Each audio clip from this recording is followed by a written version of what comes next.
പത്തരമാറ്റിൻ്റെ പുതിയൊരു വിശേഷത്തിലേക്ക് എല്ലാവർക്കും സ്വാഗതം. ഇതുവരെ നന്ദു അറിഞ്ഞിട്ടില്ല ചന്തുമോളെ പറ്റി. ഇന്ന് അത് നന്ദു അറിയുന്നുണ്ട്. അറിഞ്ഞപ്പോഴുള്ള നന്ദുവിൻ്റെ പ്രതികരണം അതൊക്കെയാണ് ഇന്നത്തെ വീഡിയോയിൽ ഉൾപ്പെടുത്തിയിരിക്കുന്നത്. വീഡിയോ ഇഷ്ടപ്പെടുകയാണെങ്കിൽ സബ്സ്ക്രൈബ്, ലൈക്ക് ചെയ്ത് ഒന്ന് സപ്പോർട്ട് ചെയ്യണേ. അങ്ങനെ നന്ദു നവ്യയെ ഫോൺ വിളിക്കുന്നുണ്ട്. ചേച്ചി വീട്ടിലെത്തിയോ എന്നൊക്കെ ചോദിക്കുന്നുണ്ട്. എന്നിട്ട് നവ്യ പറയുന്നുണ്ട്, എത്തി, ഇവിടെ ആകെ പ്രശ്നങ്ങളാണ് എന്ന് പറയുമ്പോൾ നന്ദു പറയുന്നുണ്ട്, അത് പിന്നെ അമ്മയും അച്ഛനും വിളിച്ചപ്പോഴേ തോന്നി എന്തൊക്കെയോ പ്രശ്നങ്ങളുണ്ടെന്ന്. എന്ത് പറ്റി ചേച്ചി, എന്താണ് അവിടെ പ്രശ്നമെന്ന് ചോദിക്കുന്നുണ്ട്. അന്നേരം നവ്യ പറയുന്നുണ്ട്, അത് പിന്നെ നീ വിശ്വസിക്കുമോ എന്നറിയില്ല, ഇവിടെ ഒരു കുട്ടിയുണ്ട്, ചന്തുമോൾ എന്നാണ് അവളുടെ പേര്. കുറച്ച് ദിവസമായി ഇവിടെ വന്നിട്ട്. അത് ആരാണ് എന്ന് ചോദിക്കുന്നുണ്ട് നന്ദു. അപ്പോൾ നവ്യ പറയുന്നുണ്ട്, അതാ മോളെ പ്രശ്നം. നയനയെ കല്യാണം കഴിക്കുന്നതിന് മുമ്പ് ആദർശിന് അനഘ എന്നൊരു പെൺകുട്ടിയുമായിട്ട് ചെറിയൊരു അടുപ്പമുണ്ടായിരുന്നു. ചെറിയ അടുപ്പം എന്നൊന്നും പറയാൻ പറ്റില്ല, അതങ്ങോട്ട് പരിധി വിട്ടുപോയി. ആ ബന്ധത്തിലുള്ള കുട്ടിയാ ഈ ചന്തുമോള്. അത് കേട്ട് നന്ദു ഞെട്ടുന്നുണ്ട്. ചേച്ചി ആദർശേട്ടൻ്റെ കാര്യം തന്നെയാണോ ഈ പറയുന്നത് എന്ന് ചോദിക്കുമ്പോൾ നവ്യ പറയുന്നുണ്ട്, നീയും നയനയും നമ്മുടെ അച്ഛനും അമ്മയും കണ്ണടച്ച് വിശ്വസിച്ച ആദർശേട്ടൻ്റെ കാര്യം തന്നെയാണ് പറയുന്നത്. അപ്പോൾ നന്ദു പറയുന്നുണ്ട്, ഇല്ല ചേച്ചി, ഞാൻ എന്തായാലും ഇത് വിശ്വസിക്കില്ല എന്ന് പറയുമ്പോൾ നവ്യ പറയുന്നുണ്ട്, ആദ്യം എൻ്റെ കാര്യവും ഇങ്ങനെ തന്നെയായിരുന്നു, പക്ഷേ ആദർശേട്ടൻ സമ്മതിച്ചു കഴിഞ്ഞു ചന്തു അങ്ങേരുടെ മോളാണെന്ന്. അത് കേട്ട് നന്ദു പറയുന്നുണ്ട്, ഇതിൽ എന്തോ ചതിയുണ്ട് ചേച്ചി എന്ന് പറയുമ്പോൾ നവ്യ പറയുന്നുണ്ട്, ഒരു ചതിയുമില്ല, തെളിവുകളെല്ലാം ആദർശേട്ടനെതിരാ. അപ്പോൾ നന്ദു ചോദിക്കുന്നുണ്ട്, എന്നിട്ട് നയനെ ഒന്നും പറഞ്ഞില്ലേ? അപ്പോൾ നവ്യ പറയുന്നുണ്ട്, അതാണ് രസം, അവൾ ഇപ്പോഴേ ആ കുഞ്ഞിനെ സ്വന്തം മോളായിട്ട് സ്നേഹിക്കുന്നത്. അവൾ ആ കുഞ്ഞിൻ്റെ അമ്മയായിരിക്കുകയാണ്. എങ്ങനെയാണ് അവൾക്ക് ഇങ്ങനെയൊക്കെ ആകാൻ കഴിയുന്നതെന്ന് എനിക്കറിയില്ല മോളെ. അതുതന്നെയാണ് ആദർശേട്ടൻ്റെ ബലവും. എന്നിട്ട് നന്ദു പറയുന്നുണ്ട്, ശരി, ഞാൻ ചേച്ചിയെ വിളിച്ചൊന്ന് സംസാരിക്കട്ടെ എന്നും പറഞ്ഞ് ഫോൺ വെക്കുന്നുണ്ട്. പിന്നീട് ആദർശ നയനയും സംസാരിക്കുന്നതിനിടയിൽ നന്ദുവിൻ്റെ ഫോൺ വരുന്നുണ്ട് നയനക്ക്. ഫോൺ എടുക്കുമ്പോൾ നയന പറയുന്നുണ്ട്, നന്ദുമോളുടെ ഫോണാണ്, അമ്മ എല്ലാ കാര്യവും അവളോട് പറഞ്ഞു കാണും എന്ന് ആദർശനോട് പറയുന്നുണ്ട്. നന്ദു നയനയോട് ചോദിക്കുന്നുണ്ട്, എന്താ ചേച്ചി ഈ കേൾക്കുന്നത്, ഇതൊക്കെ സത്യമാണോ? അന്നേരം നയന ചോദിക്കുന്നുണ്ട്, നീ അത് വിശ്വസിക്കുന്നുണ്ടോ മോളെ? അപ്പോൾ നന്ദു പറയുന്നുണ്ട്, ആരൊക്കെ വിശ്വസിച്ചാലും ഞാൻ അത് വിശ്വസിക്കില്ല. എന്നിട്ട് നയന പറയുന്നുണ്ട്, ഇവിടെ അടുത്ത് തന്നെയുണ്ട് പ്രതി, നീ സംസാരിച്ചോളൂ എന്നും പറഞ്ഞ് ആദർശൻ്റെ കയ്യിൽ ഫോൺ കൊടുക്കുന്നുണ്ട്.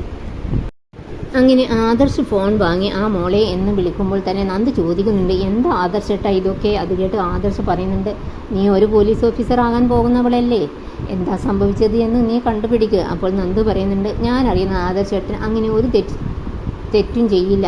ഇനി അങ്ങനെ ചെയ്തിട്ടുണ്ടെങ്കിൽ ആദർശേട്ടൻ മറ്റൊരു വിവാഹത്തിന് തയ്യാറാകുകയുമില്ല. അപ്പോൾ ആദർശ് പറയുന്നുണ്ട്, അങ്ങനെയൊക്കെ ചിന്തിക്കാനുള്ള സാമാന്യ മര്യാദ നിനക്കുണ്ടല്ലോ മോളെ, ഇവിടെ ചിലർക്കത് ഇല്ലാതെ പോയി, സാരമില്ല, എല്ലാം ശരിയാകും. എന്നിട്ട് നന്ദു ചോദിക്കുന്നുണ്ട്, സത്യത്തിൽ എന്താണ് ആദർശേട്ടൻ സംഭവിച്ചത്?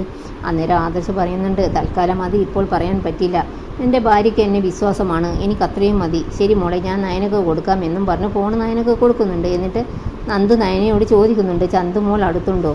അപ്പോൾ നയന പറയുന്നുണ്ട്, അടുത്തില്ല.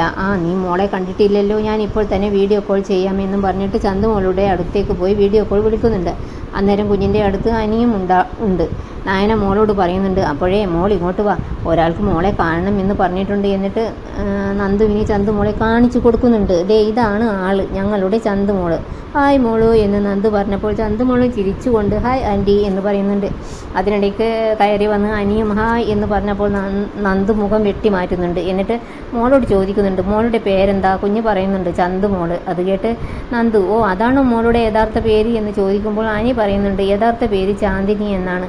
അത് കേട്ട് നന്ദു പറയുന്നുണ്ട്, അത് ഞാൻ മോളോടല്ലേ ചോദിച്ചത്. എന്നിട്ട് മോളോട് പറയുന്നുണ്ട്, ചാന്ദിനി എന്നാണോ മോളുടെ പേര്, നല്ല പേരാണല്ലോ. അപ്പോൾ നയന പറയുന്നുണ്ട്, ഞങ്ങൾ ചന്തുമോൾ എന്നാണ് വിളിക്കുന്നത്. അതിനിടയ്ക്ക് ഇതൊക്കെ കണ്ടുകൊണ്ട് അനാമിക താഴേക്ക് ഇറങ്ങി വരുന്നുണ്ട്. എന്നിട്ട് കുഞ്ഞിനോട് തമാശ രൂപത്തിൽ നന്ദു പറയുന്നുണ്ട്, ഞാൻ നന്ദു, മോള് ചന്തു. അപ്പോഴേക്ക് അങ്ങോട്ടേക്ക് വന്ന അനാമിക പറയുന്നുണ്ട്, ഞാൻ അനാമിക. പെട്ടെന്ന് എല്ലാവരുടെയും മുഖമങ്ങ് മാറുന്നുണ്ട്, കാരണം അനാമിക ആരും കണ്ടിരുന്നില്ല അനാമിക വന്നു നിന്നത്. എന്നിട്ട് അനാമിക സ്ക്രീനിൻ്റെ അടുത്ത് വന്ന് പറയുന്നുണ്ട്, എടി, നേരിട്ട് കാണാൻ പറ്റാത്തതിനാൽ നിൻ്റെ ചേച്ചി വീഡിയോ കോളിലൂടെ കാമുകനെ കാണിച്ചു തരികയായിരിക്കും അല്ലേ? നന്ദുവിനാണെങ്കിൽ അത് കേട്ടിട്ട് നല്ല ദേഷ്യം വരുന്നുണ്ട്. വെച്ചിട്ട് പോടി എന്നും പറഞ്ഞ് നന്ദു ഫോൺ കട്ട് ചെയ്യുന്നുണ്ട്. ഏതായാലും ഇതിൻ്റെ പേരിൽ അനാമിക പ്രശ്നങ്ങളൊക്കെ ഉണ്ടാക്കുന്നുണ്ട്. പിന്നെ കാണിക്കുന്നത് നന്ദുവിൻ്റെ റൂംമേറ്റായ തുഷാരയോട് ഇങ്ങനെ കാര്യം പറയുന്നുണ്ട്, ആദർശൻ്റെ കുടുംബത്തിൽ ആകെ പ്രശ്നമാടി. അതിനിടയ്ക്ക് അവിടെ ഒരു കുട്ടി വന്ന കാര്യം ഞാൻ നിന്നോട് പറഞ്ഞല്ലോ, അത് വല്ലാത്ത തലവേദനയായിരിക്കുകയാ. ആദർശേട്ടൻ നിരപരാധിയാണെന്ന് എനിക്കറിയാം, അതൊക്കെ തെളിയിക്കാൻ കഴിഞ്ഞാൽ നല്ലതാണ്. പിന്നെ അനാമികയുടെ കയ്യിൽ നിന്നും കളഞ്ഞുപോയ സ്വർണം നാട്ടിലേക്കാണ് ആദ്യത്തെ പോസ്റ്റെങ്കിൽ അതൊക്കെ ഞാൻ തെളിയിക്കും. ഇതോടുകൂടി വീഡിയോ ഇവിടെ അവസാനിക്കുന്നു. നിങ്ങൾക്ക് ഈ വീഡിയോ ഇഷ്ടപ്പെടുമെന്ന് വിശ്വസിക്കുന്നു. Thanks for watching.